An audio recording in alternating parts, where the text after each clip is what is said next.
아마 우리는 그냥 골방에서 이렇게 라면만 먹으면서 게임 만들다가 죽을 거야. 저희 시작할 때는 저희 아버님이 그런 말씀을 밥은 먹고 살 수 있겠냐. 아버님 살아계시는데.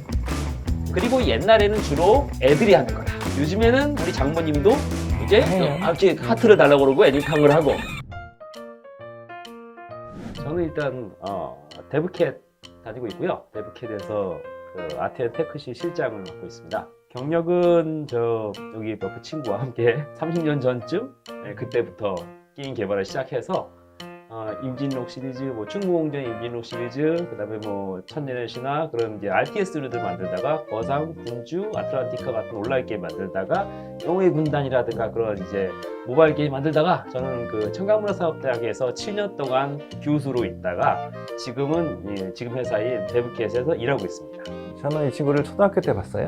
그리고 고등학교 때부터 동창이라 고등학교 4학년 때부터 같이 게임 개발을 준비를 했죠. 같이 개발했습니다. 충무공전, 임진록, 거상, 타임앤테일즈까지 우리 열심히 개발하다가 지금 엔드링 게임즈에서 패거니하고 다시 전쟁 게임, 오션 엠파이어, 캐리비안의 해적, 크로스파이어 전쟁 게임 만들고 현재는 ECS 팀 R&D 팀장을 맡고 있습니다.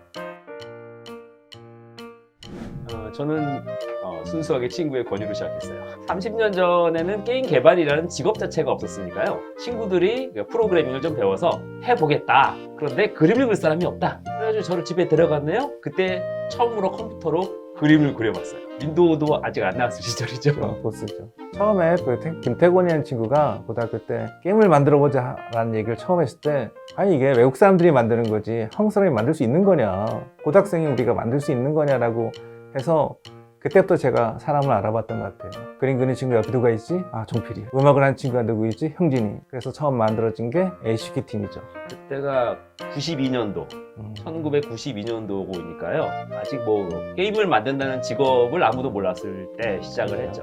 어렸을 때 시작했습니다. 너무 많아서 오히려 기억이 안 나는 정도인데 뭐가 있을까요? 저희가 처음에 시작할 때 고등학생에서 대학생이 딱 될 때 시작을 했으니까 아무것도 몰랐어요. 사실은 그냥 인디게임, 요즘 인디게임 수준보다 못하는 거죠. 자료도 없고 인터넷도 그때는 없었어요. 그때 그 컴퓨터가 2대밖에 없었어요. 근데 일하는 사람은 4명이 일하는 거예요. 그렇죠. 그러니까 2명 잘 때 2명이 일하고 그 2명이 깨나면 2명은 자고 이런 식으로 한 집에 모여서 그죠. 그렇게 밤새면서 작업을 했어요. 집안에 컴퓨터가 있는 집도 거의 없던 시대고 아직 윈도우도 없고 그림 그리는 프로그램도 없어서 우리가 다 만들어야 됐던 그떤 시절이기 때문에 지금 보면은 그냥 전혀 상상하실 수 없는 정도의 환경이었어요. 그래서 그때는 지금 생각하면 재밌는데 지금 아마 설명 들어도 확 와닿진 않을 거예요. 그때 예전에 90년대 2층 집 같으면 전통적인 2층 집 있잖아요. 오래된 1층 앞에 가게들이 있는 태곤이 집이 그랬는데 거기 뒤에 있는 그 하숙집 같은 데서 서로 1층에는 그래픽 팀이나 하고 2층에는 태곤이와 저가 프로그램 팀이 계속 밤새면서 그 옛날에 왜 라면 먹으면서 게임을 만들었다 그런 사람들이 있었다고 전설로 있잖아요. 저희가 저희가 그랬어요. 저희가 그렇게 살았습니다. 저는 사실 처음에 그때 게임 만들 때는 게임 시장이 이렇게 클 거라고는 상상도 하지 못했죠. 사실은 아마 우리는 그냥 골방에서 이렇게 라면만 먹으면서 게임 만들다가 죽을 거야. 이렇게 생각을 했다가 그러다가 어느 날 이제 게임 산업이 점점 커지기 시작하면서 그러면서 갑자기 게임 무슨 대학이 생기고 큰 회사로 되고 갑자기 성공하고 그런 일이 벌어지는 거죠. 지금 생각하면은 좀 믿을 수 없는 그 정도의 발전을 이뤘다고 생각하는 거죠. 저희 시작할 때는 저희 아버님이 그런 말씀이에요. 밥은 먹고 살 수 있겠냐. 좋아하는 일 열심히 하는 건 좋은데 밥은 먹고 살 수 있으면 좋겠다 라는 게 아직도 기억이 나요. 아버님 지금 살아계신 한데 지금은 어쨌든 밥을 먹고 살아요. 좋아하는 일을 하고 있으니까 다행이긴 한데 이 게임이 30년이 됐잖아요. 점점 만들기 어려워요. 그래서 신입으로 시작하신 분들이 그 허들이 너무 높아요. 좀 그게 걱정이더라고요. 도움을 주고 싶어도 채널을 모른다든가 자료를 못 구한다든가 아니면 도움받을 멘토를 못 구한다든가 이게 참 아쉽더라고요. 30년 해서 이제 할 만큼 한 것 같은데 새로 시작하는 친구들은 또 안 그렇잖아요. 저는 그럼에도 불구하고 게임 시장은 전망이 밝다고 생각하거든요. 이제 이런 컴퓨터 게임 시장은 30년 정도 됐다고 생각하는 거예요. 그렇죠? 그리고 옛날에는 주로 애들이 하는 거다. 그런 생각을 했었다가 요즘엔 어떻습니까? 요즘에는 우리 장모님도 이제 네. 이렇게 하트를 달라고 그러고 애니팡을 하고 그런 시대가 되죠. 이제 얼마 지나면 디아블로나 워크래프트를 하고 스타크래프트를 하고 자란 대통령이 나와서 할아버지들이 옥장판배 스타크래프트 대회를 노인정에서 열 그런 순간까지 나올 거 아닙니까 앞으로 이 시장은 사실은 게임이 그냥 일상생활에서의 자연스러운 그런 문화로 변경되기까지가 앞으로의 전망이라고 보기 때문에 당장 느끼시기에도 벌써 메타버스다 뭐다 하면서 뭔가 게임이 뭔가로 뻗어나가려고 노력을 하지 않습니까? 이 분위기를 보면은 게임 시장 자체가 그냥 자연스럽게 우리 TV나 영화, 그냥 노래처럼 자연스러운 문화로 더 확장될 것이 거의 확실시되고 있습니다. 대기업하고 중소기업이 달라요. 저는 대학에서 7년간 강의를 했었기 때문에 학생들을 보내면서 초봉을 많이 들었거든요. 그래서 거의 작은 회사부터 큰 회사까지의 그런 초봉, 연봉 체계들을 쫙 알고 있어요. 작은 경우에는 아직도 한 3천 정도, 뭐 그 정도. 그 다음에 높은 경우에는 거의 막 6천, 7천까지도 초봉인데 그렇게 시작하는 경우도 있습니다. 물론 프로그래머와 그래픽이냐에 따라서 조금 다른 게 있지만 거의 그 정도 레벨에서 정해지는 게 요즘의 분위기고 저번에 한번 그 몸값이 한번 IT업 몸값이 확 올랐었잖아요. 그때 이후로 전반적으로 지금 다 상향되고 있는 분위기고 지금도 굉장히 업계에서는 굉장히 높은 편에 속하고 있습니다. 연봉이 많이 올랐어요. 상상 외로 많이 올랐어요. 타 업종에 비해서 거의 2배를 받는다 할 정도로 게임업계 프로그래머, 특히 프로그래머는 많이 올랐습니다. 기본적으로 이 업계는 시작할 때 원래 정식 교육을 받지 못한 사람들이 세운 회사들이에요. 맞아요. 그렇기 때문에 전공 자체는 사실 크게 중요하지 않은 게 현재 업계의 현실입니다. 그냥 되게 어떻게 보면 합리적이죠. 실력만 좋으면 돼요. 실력만 좋으면 된다는 게 여러분 근데 많이 알고 계실 거예요. 지금은 실력만 좋으면 된다. 물론 관련 전공이 있으면 조금 더 유리할 수 있겠죠. 그죠. 프로그램 특히 컴퓨터 관련 출신들이 있는데 물론 유리해요. 대학교 내내 배웠잖아요. 하지만 실무는 또 다른 문제라 그게 좀 더 유리할 뿐인 거지 저희가 대학교를 어디 나왔다 그래서 연봉을 500만 원, 1000만 원 더 드리겠다 그렇지는 않습니다. 결국에는 입사할 때 시험을 보고 면접을 볼 때 수준이 어느 정도인가로 판단되는 거지 전공을 저희가 고려한 적은 없습니다. 제가 먼저 말씀드리면 저는 지금도 R&D를 하니까 공부를 하잖아요. 새로운 게 계속 나오니까. 저도 유튜브를 보고 공부를 하고 또 인터넷을 뒤져보긴 하는데 너무 힘들어요.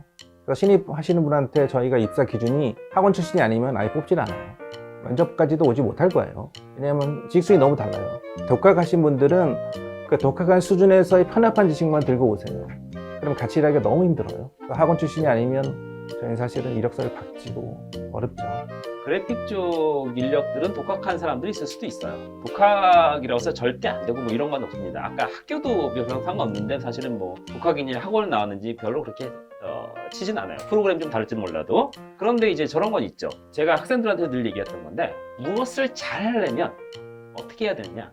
올바른 벡터, 올바른 방향으로 열심히 해야 된다. 둘 중에 하나라도 틀리면 안 돼요. 잘못된 방향으로 열심히 하면 망하는 거예요. 그렇죠. 그러면 오히려 더 안 좋은 결과가 나올 수도 있어요. 그러므로 잘된 방향을 어디냐라는 건 지도해 줄 사람이 있는 편이 훨씬 나아요. 열심히 하는 건 내가 하는 겁니다. 그렇죠? 그렇다면 학원이나 학교에서는 뭘 얻어야 되냐? 방향을 얻는 거죠. 그렇기 때문에 이 방향을 가르쳐 줄 멘토가 될 사람은 반드시 필요하다고 생각합니다. 저희 대부분 팀장들이 학원 출신이라 먼저 선호하고 두 번째 시험을 봅니다. 왜냐하면 기본적인 소양을 한번 거르기 위해서 어느 정도 평가를 하거든요. 근데 제일 중요한 거는 입사를 하기 위한 과정이 얼마나 잘 준비되어 있는가, 우리랑 같이 일할 수 있는 준비가 되어 있는가, 기술적인 것뿐만 아니라 인성까지 그리고 태도까지 문제를 풀어나가는데 같이 대화를 할 수 있는 거예요. 어차피 입사를 하시면 그 면접 본 팀장님이나 계속 이제 일을 하실 거예요. 그러면 서로 평가하는 거잖아요. 아, 이분이 괜찮은 건지, 믿을만한 건지, 아니면 이 직원 새로 오실 분이 과연 같이 일할 수 있는지, 믿고 맡길 수 있는 건지. 사실은 그런 과정을 다 교육을 받는 게 좋다고 생각합니다. 굉장히 좋은 얘기인데요. 처음에 신입사원이 들어온다고 했을 때 당연히 실력이 기본이 돼 있어야겠죠. 근데 이제 회사는 일단 이력서나 포트폴리오 받으면 반신반의합니다. 당신이 그린 게 맞아? 누가 안 도와줬어? 혼자 한 게 맞을까? 프로그램도 마찬가지죠. 그죠. 있는 플랫폼에서 그냥 맞아요. 따라서 한 거 아니야? 맞아요. 이해를 했냐? 그런 많은 궁금증을 가지고 있어요. 그러면서 또 하나 보는 게 있습니다. 커뮤니케이션이라고 하는 거죠. 결국에 게임이라는 것은 혼자서 만드는 것이 아니라 많은 인원들이 서로 합심해서 만드는 거고 서로 손발이 맞아야 되는데 얼마나 서로 커뮤니케이션이 잘 되냐. 즉 자기가 가진 생각을 남에게 전달을 잘하고 저 사람이 가진 생각을 잘 알아듣고 좋은 질문을 하고 이렇게 될 수 있느냐. 학생들한테 늘 얘기했어요. 면접 보는 건 소개팅과 비슷하다. 이 사람이 실력은 조금 낮을 수 있어요. 실력은 가르칠 수도 있어, 심지어 회사에서. 하지만 커뮤니케이션이 안 되면은 그러면은 일하기 힘들어요. 마찬가지로 얘기 나누면서 이 사람과 나와 얘기가 통하나, 얘기하는 수준이 맞나 이런 걸 보기 위해서 사실 면접을 보고 하는 거거든요. 그리고 들어와서 평가하는 것도 그겁니다. 이 사람이 일을 시켜봐서 서로 같이 일이 돌아가서 결국에는 이 프로젝트 전체가 올라가야 되는 거잖아요. 그래서 그 부분을 가장 중요하게 생각하기 때문에 그만큼 커뮤니케이션도 사실은 배우셔야 돼요. 그게 굉장히 중요하다 생각합니다. 학원에서 팀워크가 되는 팀플레이 프로젝트 좀 많이 했으면 좋겠어요. 나만 잘할 수는 없거든요. 서로 조화롭게 문제를 해결할 수 있느냐. 이게 가장 중요하거든요. 대학에서 프로젝트를 되게 많이 했어요. 그리고 면접을 보면 이 학생들이 단점이 생깁니다.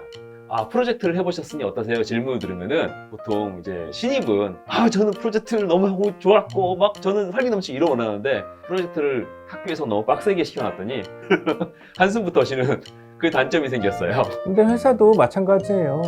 프로젝트가 쉽지 않아요, 절대. 힘들어요. 그러니까 미리 연습하는 것도 어차피 걸러주는 입장에선 괜찮을 것 같아요. 자기가 못 이기면 회사에서 못 버텨요. 타 업지형에 비해서 1.5배, 2배 높다? 다 이유가 있는 거예요. 그래서 거저주는 돈은 없습니다. 회사는 회사죠. 네. 회사는 회사예요. 저는 이렇게 생각을 해요. 보통 사람들은 게임 회사에서 일하면 맨날 게임하고 즐겁겠구나 라고 생각을 하잖아요. 하지만은 아시다시피 음식점에서 일하면은 그 음식 안 먹어요. 그쵸? 마찬가지로 아무리 재미있는 일도 일이 되면 질리게 마련이고요. 게임 만드는 일은 매우 지루하고 힘든 일 중에 하나입니다. 저는 그래서 여러분들한테 꼭 부탁드리고 싶은 거 하나는 이 일을 하면서 여러분들이 즐거웠으면 좋겠어요. 일이 힘든데 즐겁지도 않다면 사실은 굉장히 괴로운 직업 중에 하나예요. 많은 교육기관에서 팀 작업 같은 걸 해보시면서 내가 과연 이것이 즐거운가를 꼭 느껴보시고 단순히 연봉이 많다고 오시는 게 아니고 말이죠. 즐거운 마음을 가지고 도전해 보시길 바라겠습니다. 즐거웠으면 좋겠어요. 매 순간 즐겁지 않으면 이 일을 할 수가 없어요. 내 즐거운 일을 같이 나눈다 생각하고 자신에 대해서 애착이 있으면 충분히 30년 할 수 있습니다. 네.